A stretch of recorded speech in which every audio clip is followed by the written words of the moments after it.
Hi, I'm Robin with Kell Processing. Welcome to my channel. Here I like to teach loan officers, buyers, and real estate agents how to have smoother transactions. I decided to try something different with this video, so I hope you like it.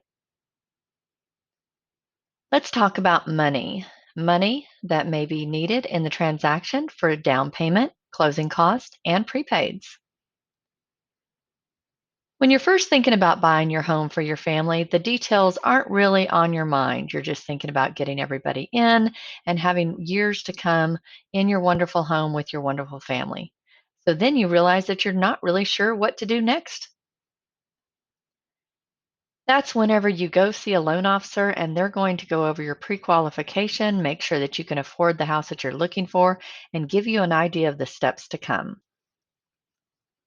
One of the things that you're going to go over is your assets. Where are your funds to close coming from? Are they liquid funds or are they non liquid funds? Liquid funds could be checking, savings, money market, or even a gift from a family member, but it must be an approved donor. Also, cash, but wait on that. We're going to discuss that in a minute. Then we have non liquid type of funds. Those are going to be ones that can come from stocks and bonds, retirement accounts, houses or vehicles that you may want to sell, or even life insurance with a cash value. All of these things are going to need to be documented in an acceptable way to the lender. Cash, such as checking, savings, money market, and those kind of things are much easier because they're already liquid in your account.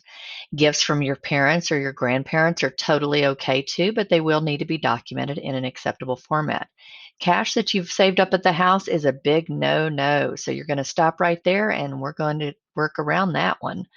But you get into non liquid funds, and those can definitely be used, but they're a little bit trickier to document.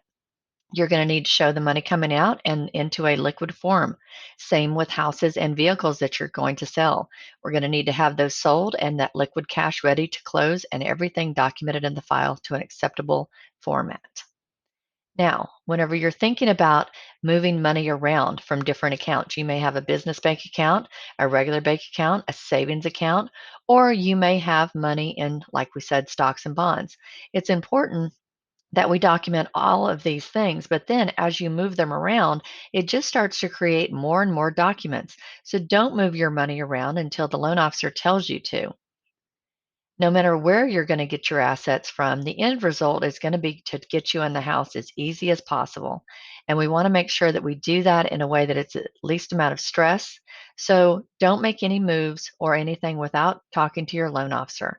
Doing so may cause additional worry on your side and additional documentation that we have to request. In the end, we want to make sure that your assets are fully documented for closing so you can go and have a good transaction once you get there. But don't worry, it won't seem as daunting as you go through it as long as you communicate with your loan officer. Having a smooth transaction all the way through the process is a team effort. You, your spouse, your loan officer, your realtor, and your processor will all work together to try to get you in your home as easily as possible. So, thank you so much. Subscribe and come back to watch more videos.